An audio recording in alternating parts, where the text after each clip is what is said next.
Oi, meus amigos, vamos falar um pouquinho da plenitude de defesa. Plenitude de defesa é, sem dúvida, um princípio relevantíssimo para o Tribunal do Júri, é um princípio importantíssimo da nossa Constituição Federal e nos últimos tempos ele vem sendo muito debatido, vem sendo muito discutida a questão dos limites da plenitude de defesa, vem sendo reavaliada qual é a real estrutura da plenitude de defesa. É preciso ter em conta que, claro, a Constituição Federal ela criou um campo próprio aqui quando trata do Tribunal do Júri e quando fala da plenitude de defesa. Nesse sentido, a Constituição Federal ela não comete nenhum equívoco, nenhum engano. Para você entender a plenitude de defesa, você precisa entender o cenário em que efetivamente se insere o Tribunal do Júri na realidade brasileira, o cenário que ele se insere. Primeira questão que você tem que ter muito claro é o Tribunal do Júri, ele representa nas sociedades contemporâneas uma referência a uma construção do iluminismo que objetivava construir uma forma de julgamento que fosse dotada de imparcialidade plena. Os iluministas visualizavam que a simples proclamação pela lei da imparcialidade seria insuficiente para que houvesse uma real imparcialidade. Por tal razão, seria necessário que efetivamente se criasse uma forma de julgamento em que essa proclamação legislativa de imparcialidade efetivamente estivesse dotada de um conteúdo. E este conteúdo eles vão encontrar no Tribunal do Júri, justamente por serem jurados leigos, cidadãos comuns que não guardam relação com as estruturas de poder de Estado. E, claro, dentro dessa preocupação de imparcialidade, sofre espaço, ganha espaço, a preocupação com que nós tenhamos uma garantia efetiva de defesa. Então, a primeira questão importante de você refletir, de você ter em conta, é que plena defesa, falada pela Constituição Federal, não é o mesmo que ampla defesa. Plena defesa se atrela de uma maneira muito forte, muito presente em relação ao Tribunal do Júri. Vejam que a Constituição Federal vai tratar dessa questão em dois momentos, ambas no artigo 5º. Ele vai dizer no artigo 5º, inciso 55, aos litigantes em processo judicial ou administrativo e aos acusados em geral, são assegurados o contraditório e a ampla defesa com os meios e recursos a ele inerentes. Então, aqui, no artigo 5º, inciso 55, a Constituição está endereçada a todo e qualquer processo judicial administrativo. E diz, claro, como é da estrutura do processo em um Estado democrático, que tanto nos processos administrativos quanto nos processos judiciais, deve ser garantida a ampla defesa com os meios e recursos a ele inerentes. Ou seja, a defesa deve ter todas aquelas possibilidades estabelecidas em lei de atuar, de efetuar a efetiva apresentação de argumentos, a efetiva apresentação de provas. Da ampla defesa vai decorrer o princípio que está ali estabelecido de contraditório, ou seja, sob a ótica da defesa, evidente, o direito de se contrapor a todo e qualquer argumento da acusação. Mas vejam que a própria Constituição, quando ela é no artigo 5º ainda, mas aí em outro inciso, já não mais o inciso 55, mas o inciso 38, ela vai dizer o quê? Que é reconhecida a instituição do júri com a organização que lhe der a lei, assegurados, entre outros princípios, a plenitude de defesa. E aqui eu até coloquei uma repetição, mas vejam que não é uma repetição gramatical, porque num caso fala em plena ou ampla. E essa repetição não é casual. O Constituinte realmente desejou criar um campo próprio para atuação defensiva no Tribunal do Júri. Ele efetivamente desejou estabelecer uma ideia de desequilíbrio para equilibrar. Como assim uma ideia de desequilíbrio para equilibrar? A questão é muito simples. Ele não fala em plena acusação, fala em ampla defesa e fala em contraditório, e eu tenho visto muitas pessoas, inclusive, se contraporem à plenitude de defesa a pretexto de que a plenitude de defesa estaria em colidência com o contraditório, com a igualdade de armas, um equívoco técnico gritante. O que acontece? A ideia de ampla defesa e que corresponde, em contrapartida, a uma ideia de ampla acusação, da possibilidade da acusação atuar de forma ampla, é uma ideia que está centrada no princípio da igualdade. Está centrada na ideia de igualdade. Quando você fala de igualdade de armas, quando você fala de contraditório, há uma busca de igualdade dentro do processo. Então, essas são noções que estão relacionadas com a noção de igualdade. Agora, o que acontece, olha essa primeira balança, o que acontece é que o Constituinte, ele observa e diz o seguinte, olha, na verdade, o que nós temos aqui é um desequilíbrio. Nós estamos falando de uma realidade de desequilíbrio. Como assim uma realidade de desequilíbrio? É que quando nós chegamos no tribunal do júri, quando nós estamos falando especificamente do tribunal do júri, nós estamos falando de um procedimento em que serão julgados os casos mais graves, as acusações mais violentas contra uma pessoa. Quando nós falamos de tribunal do júri, nós estamos falando das acusações mais brutais, das acusações mais sensíveis, das situações e circunstâncias mais gravosas e de maior impacto na sociedade como regra geral. E aí, nesse sentido, é natural que haja uma maximização do poder da acusação. A acusação, independente de qualquer esforço adicional, já inicia de forma maximizada, já inicia de uma forma dotada de maior grandiosidade. Né? A acusação atua aqui de uma forma diferenciada. Então, o que nós teremos é que todo um cenário da opinião pública que tende a ser extremamente rigoroso com a pessoa do acusado. Há toda uma situação da formação de um juízo prévio na opinião pública que tende a se conduzir para a repulsa com relação ao acusado, para a repulsa, inclusive, com a pessoa que exercita a sua defesa. Os casos que envolvem a competência do tribunal do júri, que são os casos dos crimes dolosos contra a vida, são hipóteses em que há uma maior sensibilidade da opinião pública. É natural que assim o seja. Estamos falando do bem jurídico vida, desse bem jurídico que o ser humano é incapaz de recriar. Então, este conjunto faz com que a acusação por si só seja uma acusação máxima. E aí que o legislador constituinte, muito bem, captura esse desequilíbrio natural, inerente, presente no tribunal do júri. Ele captura essa condição de desequilíbrio. E ao capturar essa condição de desequilíbrio, o que ele diz? Ele diz, puxa, eu preciso gerar um outro desequilíbrio para equilibrar. A ideia é a da geração de um outro desequilíbrio, de um outro campo de desequilíbrio para equilibrar. E a geração deste campo de desequilíbrio para equilibrar é justamente a plenitude de defesa, em que na plenitude de defesa, então, vai fazer o quê? Vai dizer, olha, a defesa deve ser plena, ou o que corresponde, ou seja, em outras palavras, a defesa não deve encontrar no tribunal do júri os mesmos limites que encontra em outros procedimentos, mesmo que de natureza criminal, e que são encontrados pela acusação.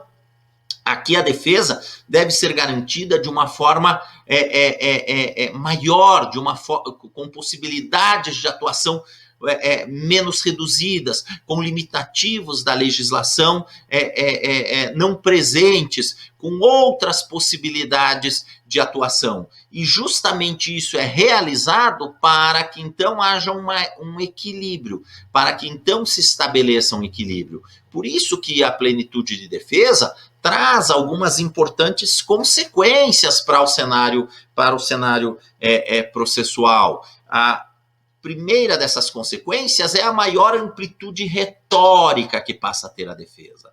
A defesa não encontra determinados limites retóricos, já via acontecer no tribunal do júri, por exemplo, de interromperem a fala da defesa para dizer, olha, mas aí o senhor está excedendo-se na defesa, está praticando um abuso de defesa. Claro que isso não pode acontecer. Aí um confronto direto com a Constituição Federal, quando a Constituição Federal fala da plenitude de defesa, porque a defesa pode utilizar uma amplitude retórica, pode utilizar figuras de linguagem, pode utilizar encenações, pode utilizar uma série de conteúdos que não seriam possíveis dentro de um procedimento ordinário, ou que de alguma forma poderiam caracterizar o que hoje está muito em voga se falar, de um abuso de defesa, principalmente no processo civil, se fala muito desse abuso de defesa. No tribunal do júri isso é incompatível, não há como eu falar de abuso de defesa em um procedimento em que a Constituição Federal fala que a defesa é plena.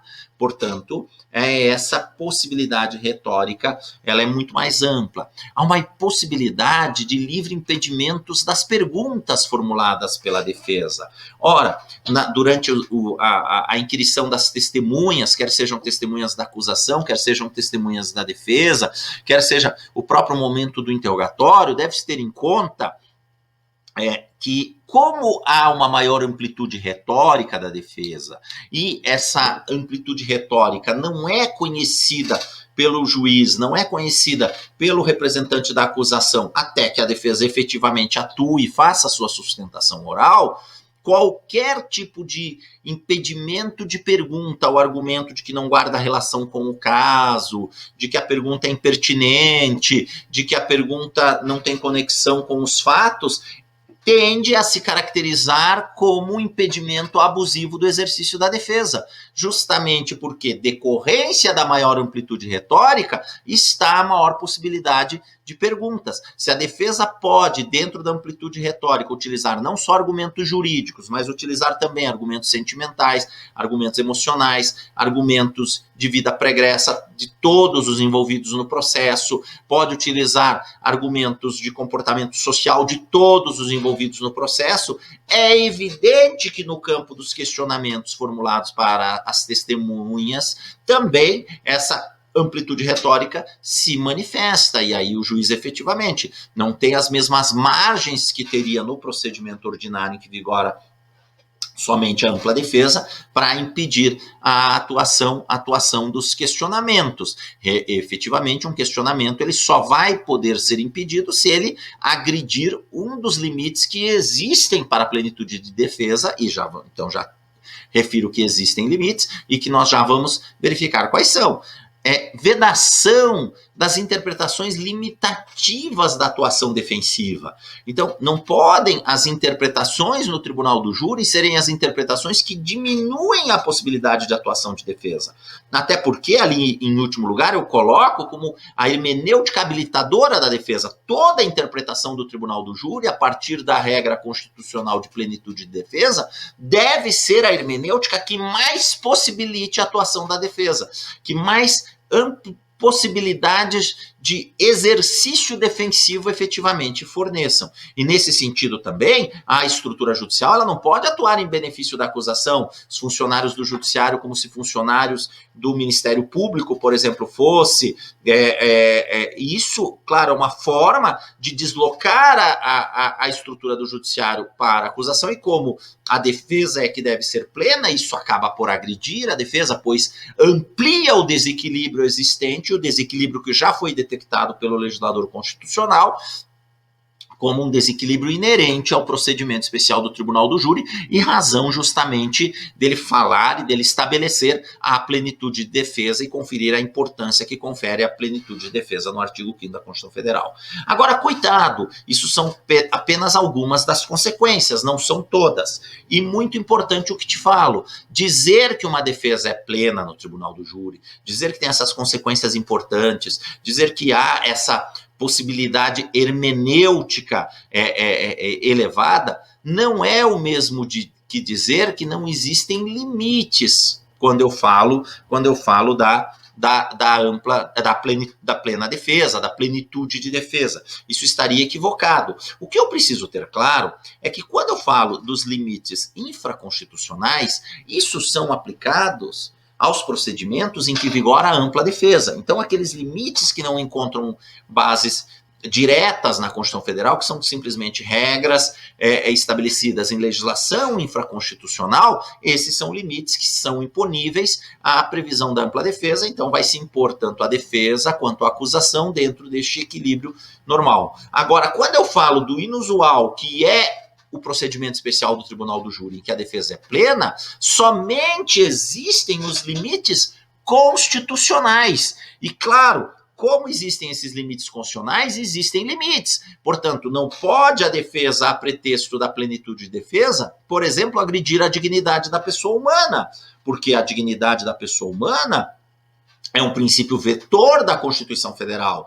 E como o princípio vetor da Constituição Federal, ele é um princípio que orienta toda a interpretação da Constituição. E aí, claro, como a plenitude de defesa é um princípio constitucional, nós temos que fazer com que essa plenitude de defesa esteja em conformidade com os demais princípios constitucionais e, entre eles, o princípio vetor da Constituição Federal, que é a dignidade da pessoa humana. Portanto, essa dignidade da pessoa humana vai representar, sob o ponto de vista da plenitude de defesa, um verdadeiro limite, uma verdadeira hipótese de impossibilidade de que, se escorando na plenitude de defesa, se agrida a dignidade da pessoa humana, assim a integridade física, que também é garantida na Constituição Federal, o direito à vida, o direito ao respeito moral, todo aquele plexo de princípios e garantias que estão na Constituição Federal estabelecem, portanto, os limitadores no que tange à plenitude de defesa. O que não existe, portanto, insisto nisso, são aqueles limitadores infraconstitucionais, pois esses são incidentes somente no que tange à ampla defesa. Agora, isso nos remete a um outro questionamento, que é a questão da legítima defesa da honra, que efetivamente vem sendo bastante discutida, se pode ou não ser adotada no Tribunal do Júri. Evidente que não. E não porque se esteja cerceando a defesa, não porque os jurados não possam votar livremente sem fundamentação. Podem. É que a questão da legítima defesa da honra faz com que a honra do homem seja transferida para o comportamento da mulher, o que, portanto, coloca a mulher numa condição de objeto do homem, né? Coloca a mulher na condição de objeto do homem, e nesse sentido ela é coisificada. Atenção, inclusive essa é a grande equação para o princípio da dignidade da pessoa humana. O princípio da dignidade da pessoa humana não admite que ninguém seja utilizado como objeto de outro, com a finalidade de atingir objetivos de outro. A pessoa não pode ser transformada em coisa.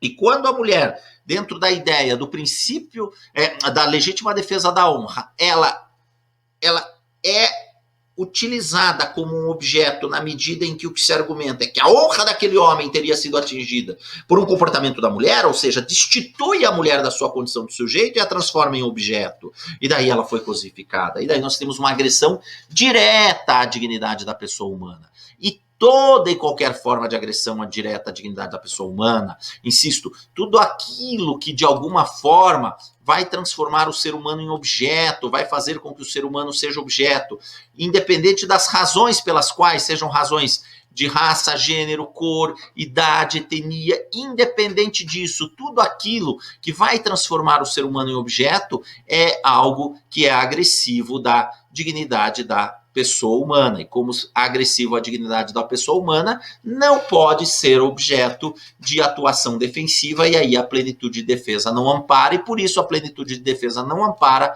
a tese da legítima defesa da honra para tentar a proteção disso, que é um comportamento gravíssimo de objetivização da mulher, produzindo agressões, e essa verdadeira pandemia vivenciada na sociedade brasileira da violência contra a mulher, que todos nós temos que continuamente manifestar nossa repulsa, continuamente nos contrapormos e reconhecer que a dignidade humana da mulher não admite que este comportamento seja de qualquer forma, por qualquer método, normalizado.